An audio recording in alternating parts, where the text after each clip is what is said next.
Well, students, hope that you are well now in this lockdown period and you are just going through your studies in a proper way. The instructions which is given to you might have been clear, and I am continuing my lesson, chapter 1 of class 12, relation and function. In the last lecture, I had explained about the meaning of relation, types of relation, and then equivalence relation. Also, I have explained the equivalence classes. Now today, I am interested to go through the questions of exercise 1.1 so that different types will be clear to you. So, before going to the exercise, let us see the fact that you have to remember always. वो fact जो आपको हमेशा याद रखना चाहिए वो क्या है इस चैप्टर में कि रिलेशन को रिफ्लेक्सिव होना पड़ता है, कैसे होना होता है, सिमेट्री करना है कैसे करेंगे, ट्रांजिटिव करना है कैसे करेंगे। तो ये सब चीज़ आपके सामने में बोर्ड में रखा हुआ है। आप देखिए कि relation R in A set A is reflexive if for all A belongs to A. Symbol है फॉर ऑल, यानी कोई भी एलिमेंट एक सेट ए का एक ए ले लिया गया, यदि उसका एक मेंबर है तब वही एलिमेंट रिलेटेड होगा, ए अपने आप से रिलेटेड होगा। यानी कहने का मतलब है कि ए बिलोंग्स टू आर। जो भी रिलेशन हमारे पास है उसमें ए जो है आर का मेंबर होगा, तब रिफ्लेक्सिव कहा जाता है। दूसरा है कि रिलेशन को सिमेट्रिक बनाने के लिए ये जरूरी है कि सेट ए से दो एलिमेंट लिया जाए। दो एलिमेंट लिया गया है ए और बी, ए में इस तरह से कि यदि order pair A B R के मेंबर है तो ऑर्डर पेयर बी ए भी आर के मेंबर होगा। और ट्रांजिटिव में कहा गया है कि मान लीजिए तीन एलिमेंट हमारा है सेट ए का, ए बी सी तीन एलिमेंट है सेट ए का, इस तरह से कि A B order pair A B यदि आर का मेंबर है, order pair B C R का मेंबर है तो ऑर्डर पेयर ए सी भी आर का मेंबर होगा। तो आप इस पर ध्यान रखेंगे, सिमेट्रिक पर किसी तरह से कोई भी बाउंडिंग नहीं है, लेकिन हम ट्रांजिटिव पर एक छोटा सा बाउंड लगा चलते हैं। वो कैसा बाउंड है उसको ध्यान रखिएगा। यदि पहला ऑर्डर पेयर रिलेशन का मेंबर है, जैसे ए बी आर का मेंबर है और बी किसी के साथ रिलेटेड नहीं है, ध्यान रखिएगा, बहुत इंपॉर्टेंट पॉइंट है इसके,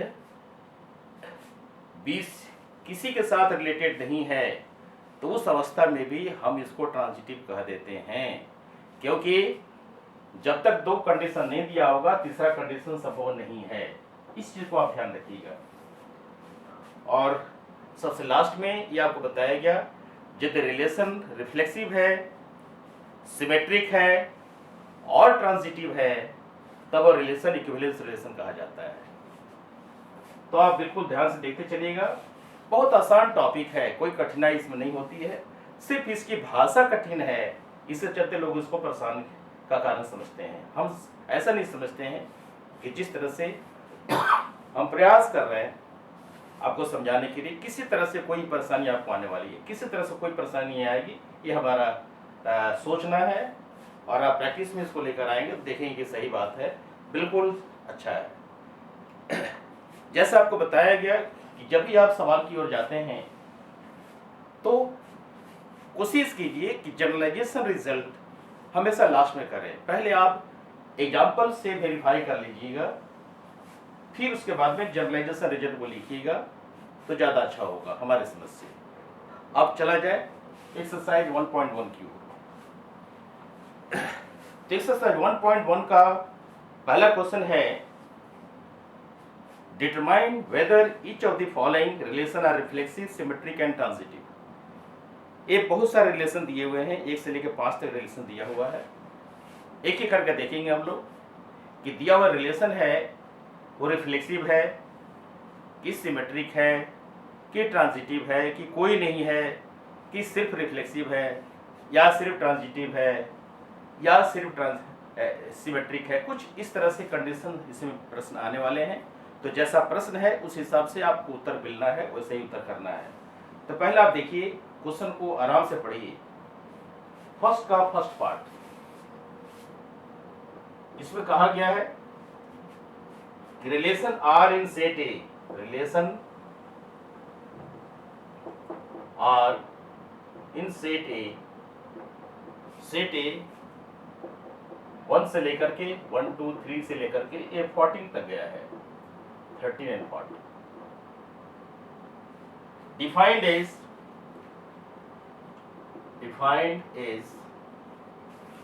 R is equal to xy such that 3x minus y is equal to 0। आपको हम बार बार इस चीज को रिपीट कर रहे हैं कि जब भी आप सवाल बनाने जाएं, क्वेश्चन को जरूर लिखिए और क्वेश्चन में विचार कीजिए कि क्या दिया हुआ है और हमको क्या प्रूव करना है। तो आप देखिए कि क्या दिया है आपका, रिलेशन R जो है सेट ए में डिफाइन है। सेट ए में कैसा डिफिनेशन मिलेगा, R के लिए A cross A order pair का सेट होगा जिसमें एलिमेंट्स जैसे मिलते जाएंगे। हम उसको दिखाने का आप चाहे तो हम दिखा देते हैं, जैसे देखिए सॉल्यूशन में दिखा रहा हूं, एक दो लाइन दिखा देते हैं। A cross A is equal to 1 1 ऐसे करके लास्ट में 14 14 आएगा। इस तरह से टोटल हमारे पास 14 एलिमेंट हैं। आप जानते हैं कि 14 को 14 से मल्टीप्लाई किया जाए तो जितने एलिमेंट बचेंगे बनेंगे वही इसके टोटल मेंबर होंगे। उतना संभव नहीं था, शॉर्ट में इसको दिखा दिए हम एक क्रॉस ए, यानी हमारा, लेकिन ये तो एक क्रॉस ए है। हमारा फोकस एरिया क्या है, हमारा फोकस एरिया है रिलेशन आर। इस आर पर आपको फोकस ज्यादा देना है, ये कुछ नहीं है, इसमें जो भी एलिमेंट मिलेगा इसमें मिलना चाहिए। तो आप देखिए क्या है, आर के मेंबर में क्या कंडीशन दिया हुआ है, 3x minus Y is equal to 0। यहां पर आप फोकस कीजिए, 3x minus Y is equal to 0। अब आप क्या करेंगे, इसको y is equal to 3x लिख देंगे। अब आप देखिए कि y जो है 3x के बराबर है। इसका मतलब क्या हुआ कि आपको क्या करना है कि x के एलिमेंट लेते चलने हैं। x के एलिमेंट को आप लीजिए, हम इस तरह से आपको दिखा रहे हैं, x यहां लीजिए, y यहां ले लीजिए, 3x।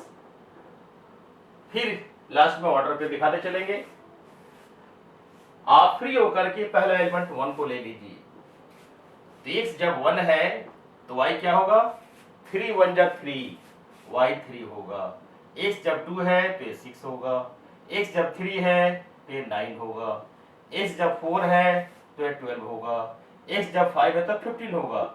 हम 5 को नहीं ले सकते क्योंकि हमारे पास टोटल जो एलिमेंट है सेट ए का वो 14 तक ही है, इसलिए इस कंडीशन को हम नहीं ले सकते। यहां पर काट रहे हैं, गलतियां हो जाती हैं, हम आपको सुधारने का उपाय बता रहे हैं। हम ऐसा फोकस करेंगे कि कहां हमारा फोकस एरिया है और कौन से काम को कहां तक करना है। तो इस तरह से हमारा हुआ। आपका ऑर्डर पे क्या हुआ, देयरफॉर मेंबर्स ऑफ आर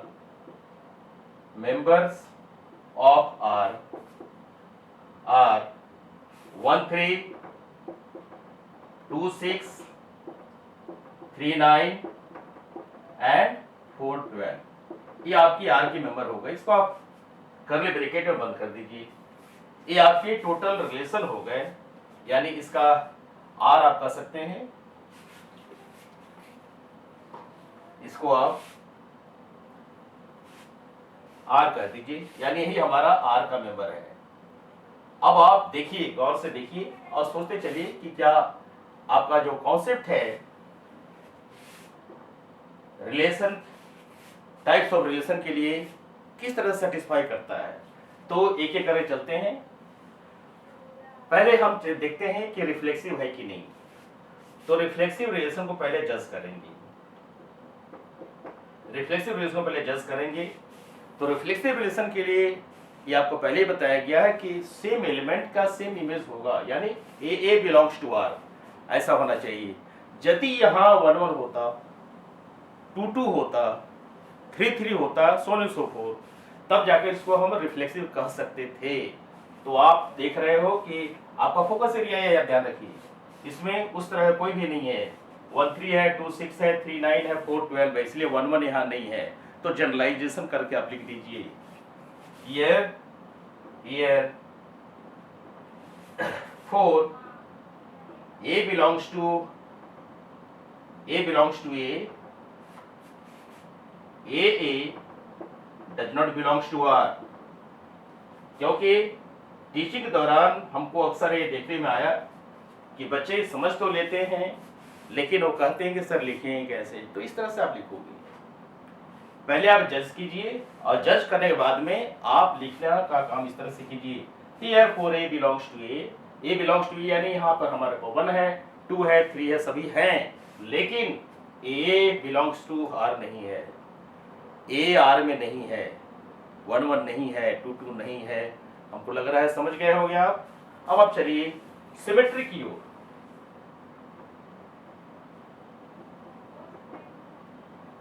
जब भी आपको नहीं समझ में आया हमारे वीडियो आप धीरे धीरे चला करके समझते चलिए, आपके माइंड में बैठ जाएगा। हम प्रयास कर रहे हैं एक ही चीज को 2 बार बोलने के लिए, so that you can recall your self and you can present your self for the result. Symmetry के लिए क्या होना चाहिए कि यदि 1 3 यहाँ मेंबर है तो 3 1 होना ही चाहिए, क्योंकि आपने देखा है कि सिमेट्री में क्या है कि यदि ए बी आर का मेंबर है तो बी ए आर का मेंबर होगा ही होगा। तो आप देखिए यहाँ 1 3 तो है लेकिन 3 1 नहीं है, तो तुरंत कंक्लूजन दे दीजिए here A B belongs to R, this implies B A does not belongs to R, therefore not। Last में कंक्लूजन दे देंगे, पहले आप देखते चले जाइए। अब लास्ट में हमारा क्या है, ट्रांजिटिव है, ट्रांजिटिव है। तो ट्रांजिटिव में आपने क्या देखा, ट्रांजिटिव में आपने देखा कि रिलेशन यदि हमारा इस तरह से है कि ए बी आर का मेंबर है, बी सी भी आर का मेंबर है, तो ए सी आर का मेंबर होगा ही होगा। तो आप देखिए कि 1 3 तो है, यहाँ पर 3 9 भी है लेकिन 1 9 नहीं है। इसको क्लैरिफाई कर दीजिए। Here 1 3 belongs to R, 3 9 belongs to R, but 1 9 does not belongs to R, therefore not transitive। इस तरह से आपका ये काम पूरा हो गया, आपका प्रश्न का उत्तर मिल गया। तो आप क्या करेंगे, सीधे कंक्लूजन दे दीजिए। कंक्लूजन आप यहां दे दीजिए, कंक्लूजन आप यहां दे दीजिए। कैसे कंक्लूजन देंगे, therefore R is neither reflexive nor symmetric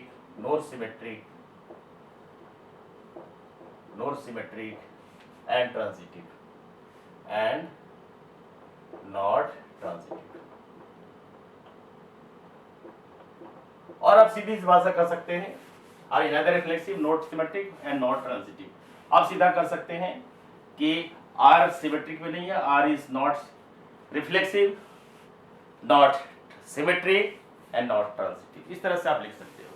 ये भाषा आपकी अपनी भाषा है, यहाँ आपको हम स्वतंत्र करते हैं लिखने के लिए, क्योंकि कंक्लूजन आपको मिल गया है। अब बड़े आराम से इसको मेंशन कर सकते हो।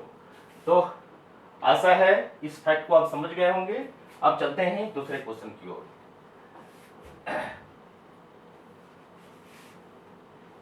हम आपको बताया कि हमारा मेन फोकस है क्लास 12 के हर क्वेश्चन को करने के लिए।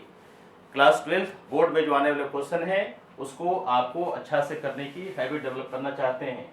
ये तभी संभव है, एनसीईआरटी के क्वेश्चंस लिमिटेड क्वेश्चंस हैं, इसलिए हमारा कहना है कि एनसीईआरटी के सारे क्वेश्चन आपको करने ही करने हैं।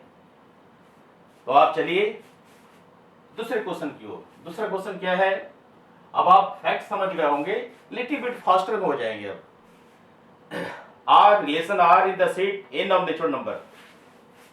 एन हमारा है 1 2 3 so on and so forth, यही एन हमारा है, क्यों रिलेशन इसी एन में है।